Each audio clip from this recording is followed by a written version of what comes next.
विज्ञान भारती कक्षा 8 अभ्यास कार्य पुस्तिका के अंतर्गत आज हम इकाई 4 के अंतर्गत खनिज एवं धातु के अभ्यास प्रश्नों को हल करेंगे। प्रश्न संख्या 1 है, निम्नलिखित में सही विकल्प छांटिए। का है, समान ताप पर द्रव अवस्था में पाई जाने वाली धातु है। आप लोग जानते हैं अच्छे से कि समान ताप पर द्रव अवस्था में पाई जाने वाली जो धातु है वो पारा या मरकरी है। तो यहाँ पर इसका ऑप्शन सही हो जाएगा। द्रव अवस्था में पाई जाने वाली अधातु है तो फ्लोरीन, आयोडीन, ब्रोमीन। तो इसका जो सा ऑप्शन है ब्रोमीन वो सही हो जाएगा कि द्रव अवस्था में पाई जाने वाली अधातु ब्रोमीन है। गाय चूना पत्थर से प्राप्त होने वाली धातु है मैग्नीशियम, कैल्शियम, फास्फोरस, उपर्युक्त में से कोई नहीं। तो जो चूना पत्थर से प्राप्त होने वाली धातु है वो हमारी कैल्शियम है। तो इसका ऑप्शन सही हो जाएगा। चौथा है घा स्टेनलेस स्टील के अवयवी तत्व हैं। तो स्टेनलेस स्टील एक मिश्र धातु है और इसके जो अवयवी तत्व हैं वो हमारे लोहा है, क्रोमियम है और निकेल है, इनसे मिलकर बनती है। तो इसका ऑप्शन सही हो जाएगा, लोहा प्लस क्रोमियम प्लस निकेल। प्रश्न संख्या 2 है, रिक्त स्थानों की पूर्ति दिए गए शब्दों में से छांटकर कीजिए। शब्द में लिख रहे भंगुर, सुचालक, औद्योगिक, पिग आयरन, धातु कर्म और कैल्शियम। का है, जिप्सम से प्राप्त होने वाली धातु है। तो जिप्सम से हमें जो धातु प्राप्त होती है वो हमारी कौन सी है, कैल्शियम है। तो यहां पर खाली स्थान में आ जाए कैल्शियम।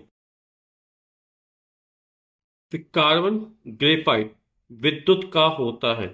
तो कार्बन ग्रेफाइट जो है विद्युत का सुचालक होता है। तो यहां पर खाली स्थान में आए सुचालक। अयस्क से शुद्ध धातु प्राप्त करने के विज्ञान को धातु कर्म कहते हैं।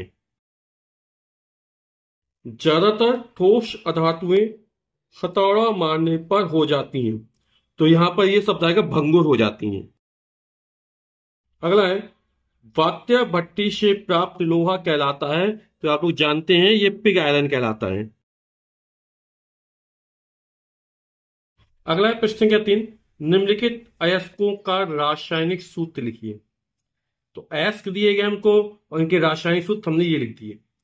जैसे कॉपर ग्लास का Cu2S है और इससे जो धातु का निष्कर्षण किया जाता है वो तांबा, कैलेमाइन ZnCO3 और इसमें जिस धातु का निष्कर्षण किया वो जिंक है यानी जस्ता है।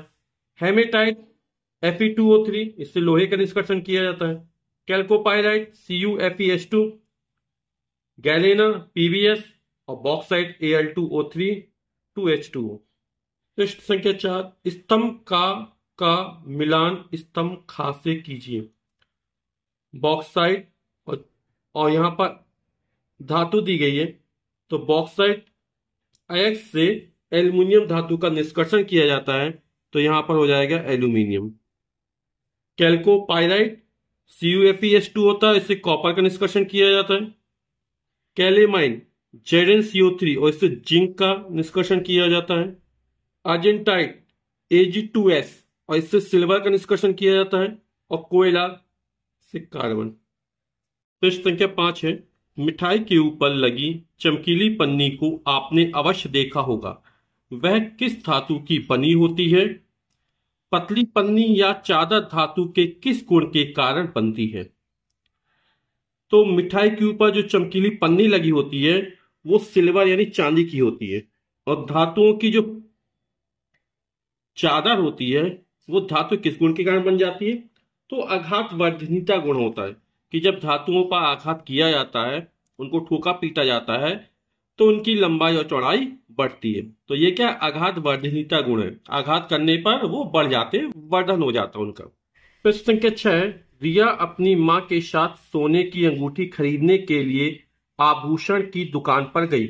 वहां पर एक ही वजन और डिजाइन की 2 अंगूठियों में से एक तो दबाने पर दब गई और दूसरी नहीं दबी, ऐसा क्यों? सोचकर कारण लिखिए। तो जो शुद्ध सोने की अंगूठी होती है, क्योंकि सोना क्या एक मुलायम धातु है, तो वो दबाने पर दब गई, यानी अंगूठी जो दबाने पर दब गई वो शुद्ध सोने की बनी हुई है। लेकिन जब धातुओं में कोई अन्य धातु मिला दी जाती है तो मिश्र धातु बन जाती है।